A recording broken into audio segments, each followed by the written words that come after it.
Olá, meu nome é Thiago, sejam bem-vindos ao canal Ciência Elétrica e nesse vídeo nós vamos estudar a topologia do retificador de onda completa em ponte.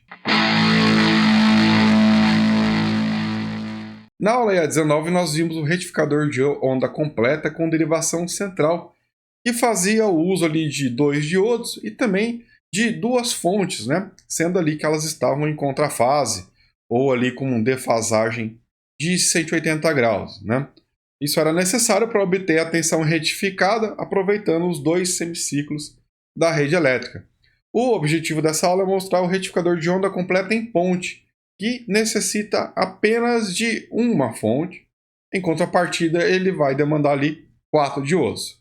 Vamos começar então. A figura 1 mostra o circuito do retificador de onda completa em ponte, que leva esse nome, pois a estrutura é semelhante à ponte de Wheatstone, Bom, o fato de não exigir um transformador com derivação central é uma vantagem significativa dessa estrutura com relação ao retificador de onda completa com derivação central que nós vimos na aula anterior.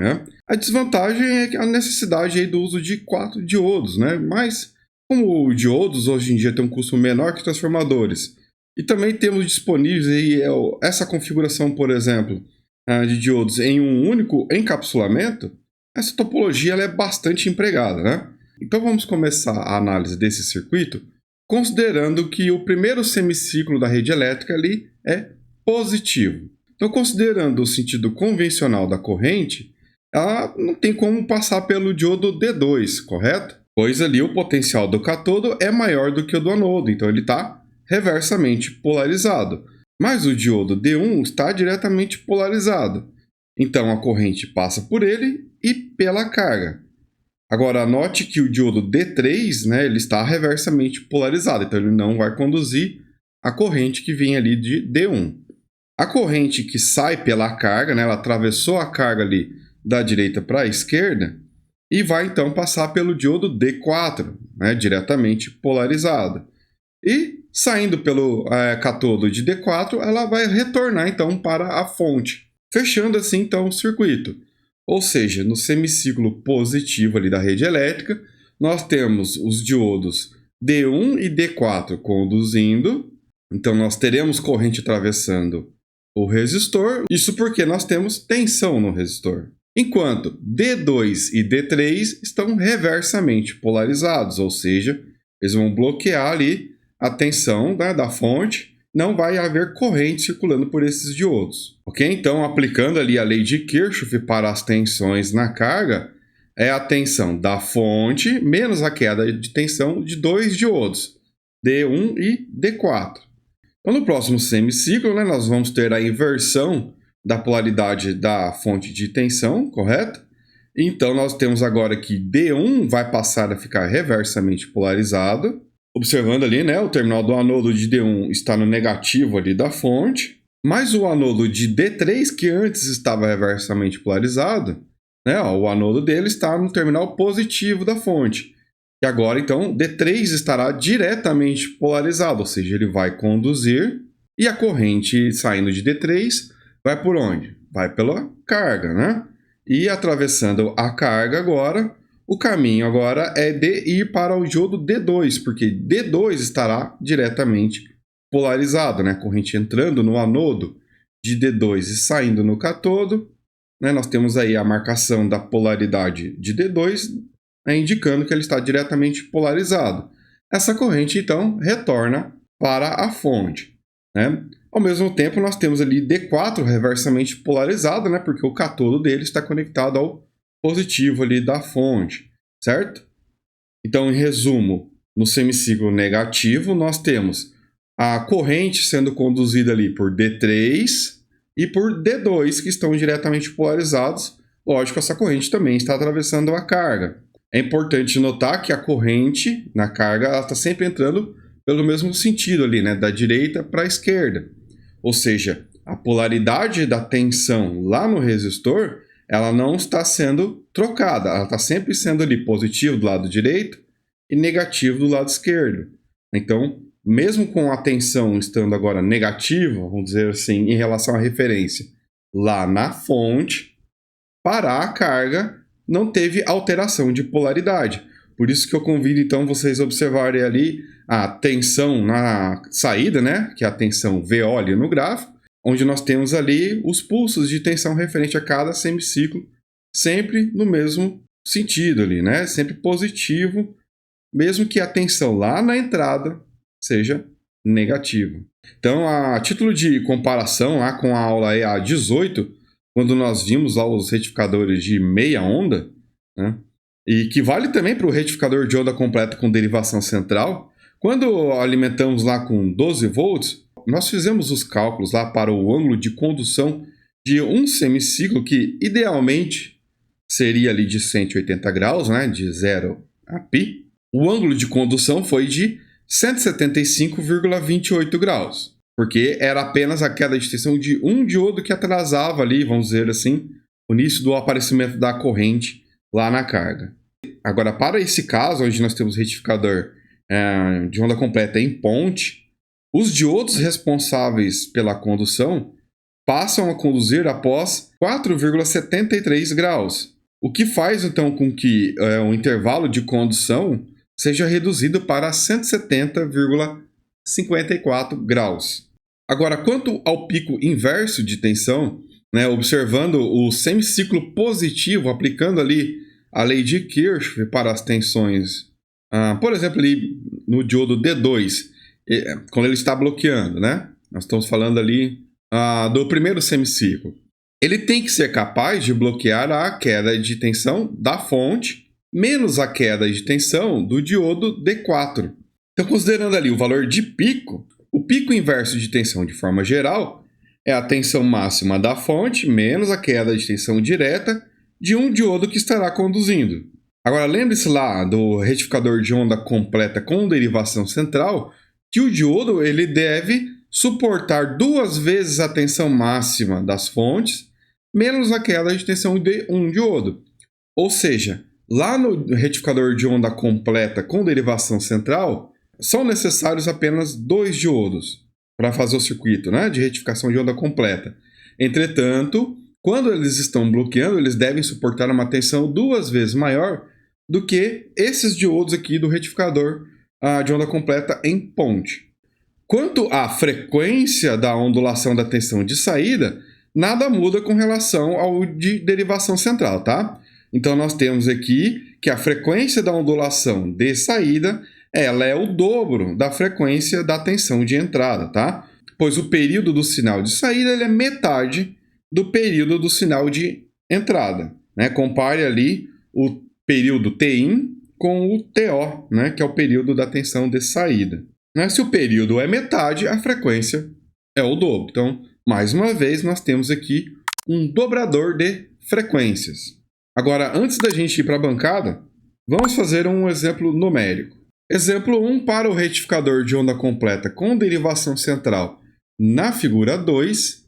Determine a tensão média e a corrente média lá na carga, né? VCC e ICC. E também o pico inverso de tensão. Também é pedido a potência média dissipada no resistor e a frequência da ondulação da tensão de saída. Bom, pessoal, para a tensão média, como é um retificador de onda completa aqui, né, monofásico, a expressão é a mesma que nós vimos lá no retificador com derivação central, né? Ou seja, vai ser a tensão máxima sobre o resistor dividido por π, só que vezes 2, né? Lembrando que esse vezes 2 é devido ao aproveitamento lá dos 2 semiciclos da rede elétrica. Então, primeiro eu preciso de calcular qual vai ser a tensão máxima lá no resistor, e para isso eu preciso de saber qual é a tensão máxima lá na fonte, que é o valor eficaz vezes raiz de 2, né? Uma tensão senoidal. E temos que subtrair aqui 2 vezes a queda de tensão de um diodo, que são 2 diodos conduzindo. Correto? Então, atribuindo os valores aí, nós temos 11,33 volts. Essa é a tensão máxima lá no resistor. E calculando o valor médio, 2 vezes 11,33 sobre π dá ali 7,21 volts. Então, ao colocar um multímetro para medir a tensão média ali no resistor, nós vamos encontrar aproximadamente esse valor aí, né? 7,21 volts. A escala de tensão contínua. Para a corrente média, basta pegar a tensão média e dividir pelo valor da resistência, né? Aplicação da lei de Ohm, onde nós vamos encontrar aí 128,7 mA. O pico inverso de tensão, conforme nós vimos, né, ele vai ser o pico de tensão da rede elétrica de alimentação, menos a queda de tensão de um diodo quando conduzindo, né? Então, atribuindo os valores, nós vamos ter ali 12,03 volts.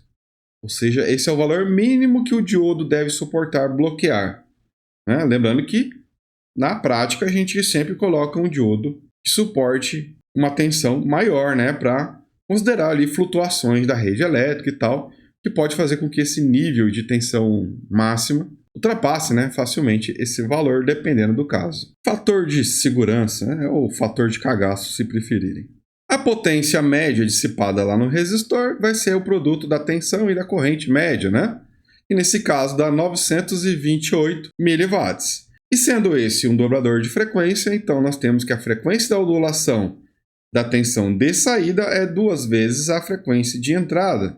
Nesse caso ali, né, 2 vezes 60, 120 Hz. Aí, pessoal, o procedimento é muito simples mesmo. Essa forma que nós vimos aí de representar o retificador de onda completa em ponte, que acabamos de ver no exemplo, pessoal, ela é bastante popular. E ela representa a mesma configuração que nós vimos lá na figura 1. Mas ainda é possível encontrar outras formas de representar essa mesma configuração, como, por exemplo, aí, a figura 3, que remete ali ao nome que a gente utiliza com bastante frequência para diversas aplicações, a famosa ponte H, onde nós temos ali a fonte de alimentação, no caso do retificador, entre ali os pares, né, de colunas ali formados por diodos, né? Mais para frente, principalmente lá no estudo de eletrônica de potência, nós vamos ver ponte H, onde em vez de diodos nós vamos ter ali outros dispositivos, aí no lugar da fonte vamos ter a carga. Então, essa configuração onde remete ali a letra H, formada por duas colunas de dispositivos eletrônicos, e atravessando ali, fazendo a ponte, nós temos ali, no caso do retificador, a fonte. Mas no caso de um inversor, como veremos no futuro aí, nós vamos ter, por exemplo, a carga no lugar da fonte. Mas de qualquer forma, né, o circuito é o mesmo, tá? Apenas a representação das conexões estão ali diferentes, mas a funcionalidade é a mesma, tá? Nada muda com relação à análise que nós fizemos até o momento. Bom, então agora vamos para a bancada fazer alguns experimentos com o retificador que nós acabamos de ver aí no exemplo numérico, só que agora na prática, né? E aproveitando, né, caso esse vídeo esteja aí contribuindo com os teus estudos, né? Deixe seu like, verifique se você já está inscrito no canal, né? Ative as notificações para ser avisado sobre as próximas aulas, ok? Vamos lá então. Bom, pessoal, então aqui está a montagem, né, do retificador de onda completa em ponte, onde nós temos aqui os 4 diodos, né? Aqui formando então o nosso circuito retificador. Bom, pessoal, diferente do que foi feito nos retificadores das aulas anteriores, o uso do osciloscópio aqui para fazer a medição da tensão de entrada, tá, e da tensão de saída está sendo feito com uma sonda diferencial, tá, aquela que eu mostrei para vocês o desenvolvimento dela na série de vídeos lá para os membros do clube, né, do canal, onde eu mostrei o processo de desenho aqui da placa de circuito impresso, tá? Então, essa sonda aqui, para quem quiser um pouco mais de detalhes, né, basta se tornar membro do clube do canal e ter uma playlist completa, onde eu mostrei toda a parte de desenho desse circuito e a fabricação dela, tá? Por que eu estou mostrando isso aqui? Observem nessa imagem, né, que nós temos aqui a medição do osciloscópio aqui nesse circuito, tá? Então está a representação simplificada. O meu osciloscópio, como a maioria dos osciloscópios aqui de custo mais inicial ali, vamos dizer assim, eles têm os canais não isolados, né? Então o canal 1, 2, 3, 4 desse osciloscópio funciona conforme essa representação que vocês estão vendo. Aqui no caso uma imagem com apenas 2 canais, né? Então observe que o ponto de referência ou terra do osciloscópio, eles são internamente conectados, tá? Ou seja, é um mesmo terra ou uma mesma referência para todos os canais. E se eu fizesse a medição com uma sonda padrão ali do osciloscópio, aquela sonda que já vem normalmente com os osciloscópios, olha o que aconteceria ao medir a tensão de entrada e de saída, né? Então, por exemplo, aqui, ó, no semiciclo negativo ali da rede elétrica, observe ali que o potencial positivo estaria na parte de baixo ali da fonte, né? Isso faria, então, o curto-circuito que existe entre os terras das duas sondas, colocaria o D4 em curto-circuito, tá? Então, a minha corrente, saindo ali do polo positivo da fonte, atravessaria pelo osciloscópio e não pelo diodo D4, o D4 está sendo curto-circuitado via osciloscópio, né? E então retornaria por D2, voltando para a fonte, né? Que é o caminho mais curto aí para a corrente. Eu estaria então causando um curto-circuito via osciloscópio, pelo fato dos canais aqui não serem isolados nesse modelo, né?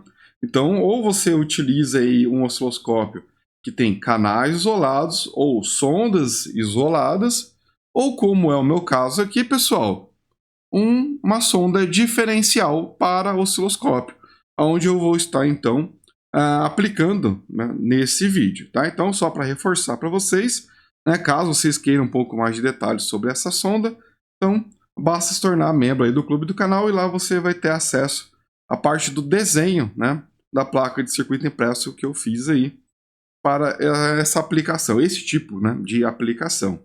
Bom, então qual que é a grande vantagem de usar a sonda diferencial? É que eu posso fazer medições aqui com referências diferentes, né? Então, a principal vantagem aqui. Então, eu vou conseguir agora com essa sonda fazer a medição aqui, ó, observe aqui a cor do cabo, tá? Eu estou fazendo a medição na entrada do retificador e uma outra sonda que agora ela está presa, tá? Não sei se vai conseguir ver, ó, mas aqui embaixo, ó, deixa eu esticar um pouquinho aqui, ó, tá fazendo então a medição na saída aqui do retificador que em paralelo com a carga, né? É o nosso resistor aqui de 56 ohms, conforme nós vimos aí no exemplo, né? Bom, pessoal, então, da minha fonte de alimentação, eu vou estar utilizando 9 volts, tá? Estou pegando o tap central dela e um dos terminais aqui, né, dos enrolamentos. O outro está conectado a nada aqui, tá? Para quem quer um pouco mais de detalhes sobre essa parte do transformador, tal, eu expliquei tudo isso lá no retificador de meia onda, né? No primeiro vídeo dessa sequência de aplicações aqui do diodo sobre os retificadores básicos, né? Bom, então tá aqui, tá, pessoal? A saída aqui do meu retificador, né, que é esse barramento aqui, o vermelho na protoboard, vem para esse cabo que vem para esse multímetro que estará medindo a corrente. E a saída, né, do multímetro vem aqui para a carga, tá? Então o retorno da carga volta aqui para a parte de baixo aqui do nosso retificador, né? O anodo aqui dos diodos D2 e D4, conforme o diagrama apresentado, ok? Então diodo 1 e 3 e 2 e 4 aqui, tá? As sondas diferenciais estão com uma atenuação de 10 para 1, tá? Padrão, no caso desse modelo que eu projetei aqui, ele vai até 100 para 1, caso eu queira medir uma tensão mais elevada, mas 10 para 1 aqui é o suficiente para o nível de tensão que nós vamos trabalhar, tá? Então eu vou ligar aqui, né, o retificador. E olha aí, pessoal, no canal 1, tá? Então eu tenho a tensão de entrada do retificador, temos a tensão senoidal aí, e no canal 2 aqui em verde eu tenho a tensão de saída, tá? Então eu gostaria de mostrar para vocês, lógico, a gente já viu isso lá na teoria, né? Essas formas de onda aquelas que são esperadas aí, né? Bom, mas de toda forma vamos dar alguns detalhes aí. Primeiro, enfatizando aqui a diferença da amplitude entre a tensão de entrada e a de saída, né? Essa diferença, né? Essa tensão menor na carga ali, ela é menor por quê? Porque tem a queda de tensão de 2 diodos que estão conduzindo aqui em cada um dos semiciclos, né?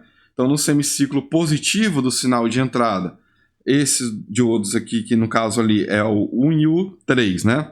Ou 1 e o 4, Eles estão conduzindo, então, ó, a tensão nele, tem uma queda de tensão neles e a tensão na carga é um pouco menor, né? Dá para observar aqui a diferença das amplitudes entre o canal 1 e 2, né? Lógico, no caso está um pouco aproximado, mas só para ter uma noção ali, temos 14,3 volts no canal de entrada, né? E na saída, lá na carga, no resistor, aproximadamente ali 11,7 volts, tá? Pouco mais aí de 0,7 volts, né? Por diodo, lógico, né? Somando aí pouco mais de 1,4 volts também. A frequência, né, de entrada, ó, sinal 60 Hz, né? O amarelo aqui, rede elétrica, 60 Hz. E na saída, 120 Hz, né? Nós temos aí um dobrador de frequência, né, olhando para a ondulação da tensão na saída aqui no resistor, né? Então observe que enquanto eu tenho um sinal, um período do sinal de entrada, na minha saída eu tenho 2 períodos, né? Ou seja, se o meu período na saída é metade, a frequência é o dobro. Bom, o que mais que nós podemos ver aqui? Lembre-se que nós vimos aquela relação do menor ângulo de condução dos diodos, pessoal, aqui está um pouco mais visível, como a queda de tensão aqui nos diodos, né, nos pares é de pouco mais aí de 1,4 volts, fica um pouco mais visível para a gente observar isso aqui, ó. Eu vou desligar o canal 1. Olha só, pessoal, no canal 2, ó, a minha tensão ela fica um pouco mais de tempo em zero. Isso por quê? Porque a tensão aqui, ó, na entrada ela tem que ser um pouco maior do que 1,4 volts para que os diodos comecem a conduzir. Então, por isso que nós temos aqui esse maior intervalo aqui, onde a tensão lá na carga é zero. Então, se a gente fazer ali a medição do intervalo de tempo entre quando a tensão lá na carga começa a ficar positiva e ela se torna zero novamente, vai ser menor, né, do que a 180 graus, conforme nós vimos na parte teórica dessa aula, né? Vamos fazer algumas medições aqui com o multímetro. Vamos pegar aqui para fazer a medição da corrente, né? Então, o valor esperado, segundo o exemplo lá, era de aproximadamente 128,7 mA, e aqui nós temos um pouco menos de 120 mA. Isso por quê? Por que está menor? Porque a tensão média lá na saída, né? Esse multímetro está medindo a tensão média na saída, escala CC é média, né? É um pouco menor também do que o calculado, né? Aqui está dando 6,9 aproximadamente volts, né? E o valor calculado era de 7,21. Por que dessa diferença, pessoal? Porque nós temos uma queda de tensão um pouco maior do que 0,7 volts por diodo, ou seja, uma queda de tensão um pouco maior de 1,4 volts, né? Então, o fato de ter uma queda de tensão maior nos diodos já reduz a amplitude da tensão lá na saída. E, além disso, né, nós temos aqui o menor ângulo de condução dos diodos, né? Coisa que não é considerada naquela expressão de 2 vezes a tensão máxima no resistor dividido por π. Lá está sendo considerado que o intervalo ali é π, que no caso seria 180 graus. Mas como nós vimos lá na parte teórica, o ângulo seria menor, e aqui na prática, reforçando, é menor mesmo, né? Então, uma área menor, o valor médio, né, é menor. Então, menor tensão, menor corrente. Mas ainda assim, pessoal, está bem próximo aqui do valor, né? Se esse circuito estivesse sendo alimentado com uma tensão maior, essa diferença aqui, esse intervalo de tempo que a tensão é zero, e essa diferença nas amplitudes aqui, poderia ser até mais negligenciável, tá? Mas não é o caso, né, quando a tensão é relativamente pequena, né? Nós temos aqui aproximadamente 9 volts na saída desse transformador, né? Vamos fazer a medição aqui, deixa eu só ver qual é o cabo certinho, para não pegar errado. É esse cara aqui e esse cara aqui que está no multímetro. Beleza. Vamos fazer a medição aqui nos anodos dos diodos 1 e 3. Tensão alternada. Olha lá, eu tenho 10 volts, né? E aqui era para ter 9. Ah, por que tem 10? Lembre-se da explicação das aulas anteriores.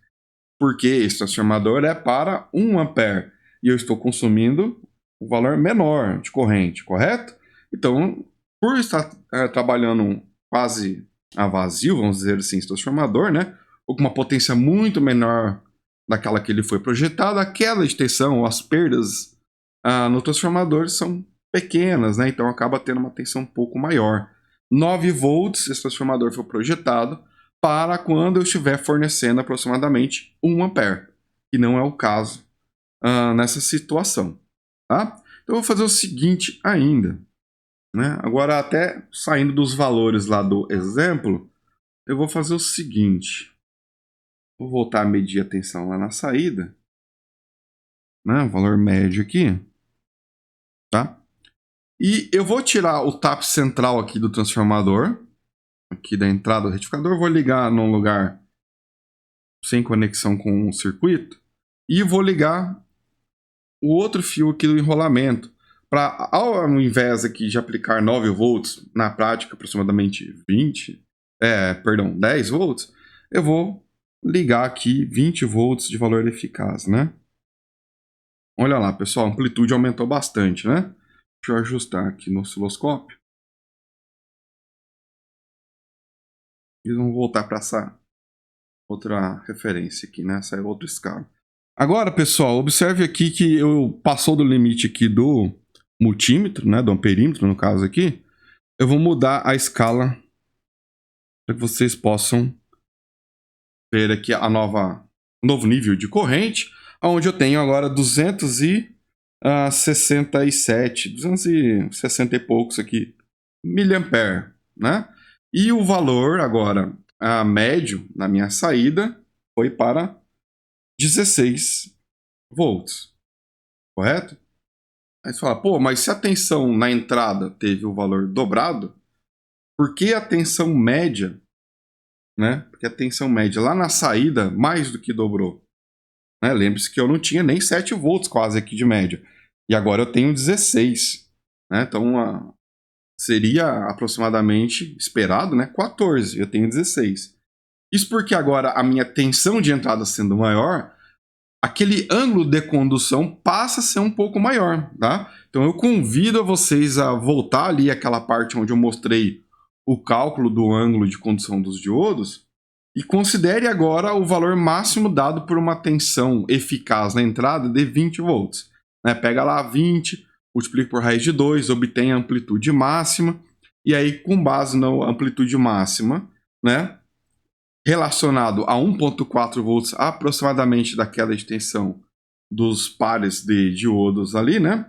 Você recalcula o novo ângulo de condução e você verá que está mais próximo de 180 graus, tá? Então significa que eu estou tendo um melhor aproveitamento da minha área do semiciclo para cada um dos casos. Tanto é, pessoal, que essa proporção foi diferente aqui, que aparentemente, olha só, a diferença entre as amplitudes máximas da fonte e do diodo, né? Parece que diminuiu a diferença. Na verdade, a diferença é a mesma, só que numa escala diferente, uma escala mais ampla, né? Então eu continuo tendo aqui aproximadamente 1,4 volts de diferença. Olha lá, valor máximo na entrada, 27,7, beirando 28 aqui. E na saída, 26,1. Então, a diferença continua existindo, tá? Só que numa escala maior. Isso significa que agora aquelas perdas que eu tenho nos diodos e a redução do ângulo de condução começa a ficar cada vez mais insignificante, né? Então, eu estou tendo um melhor aproveitamento da minha tensão de entrada lá na minha saída, né? Então, aquela expressão que nós vimos, né, para o valor médio, começa a ficar cada vez mais parecida com essa aproximação teórica aqui reproduzida na prática, né? Mas é um circuito bastante simples, né, pessoal? Apenas aqui 4 diodos fazendo a nossa ponte retificadora ou ponte H na retificação. E a carga aqui, né? Agora já tem um calorzinho interessante porque eu tenho uma potência maior, né? Qual é a potência, né, dissipada aí, né, nesse resistor. Vamos pegar aqui os valores médios que estão sendo apresentados na corrente média na carga e a tensão média na carga, né? Vamos lá, 0,27 da corrente, aproximadamente aí, né? Vezes 16,1. Então eu tenho aí 4,35 watts, né? 4,35 watts dissipado aqui no resistor, né? Se eu utilizar lá, voltar lá para o retificador alimentado com 10 volts, um valor eficaz aqui. Olha lá, potência agora é de 0,127 vezes 7,57, né? Potência ali de não chega a 1 watt, né? Por quê, né? Lembre-se, a potência, né, é uma expressão quadrática, né? Então, se a gente trabalhar nos grandes números aqui, né, eu tenho aproximadamente 1 watt, né, aproximadamente 1 watt nessa configuração, e com o dobro da tensão, né, uma expressão quadrática, o dobro ao quadrado é 4 vezes maior, por isso que eu chego lá a 4 watts, quando eu tenho o dobro de tensão na minha saída, né? Dá para ver também a queda de tensão nos diodos? Dá sim. Vou pegar a tensão de saída, tirar a sonda aqui do osciloscópio. Está nesse cara aqui. A sonda do osciloscópio está aqui. Tem que trocar aqui.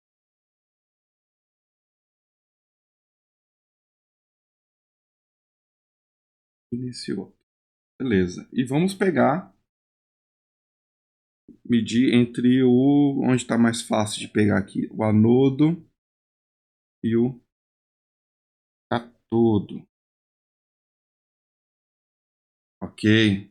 Então agora eu estou medindo a queda de tensão no diodo D3 lá do diagrama, tá? Então, quando que o diodo D3 conduz, né? Se vocês lembrarem ali da aula, da parte teórica, no semiciclo negativo do sinal de entrada. E é o que está acontecendo, ó. No semiciclo negativo do sinal de entrada, o que nós temos? Ó, uma tensãozinha um pouquinho maior que zero, né?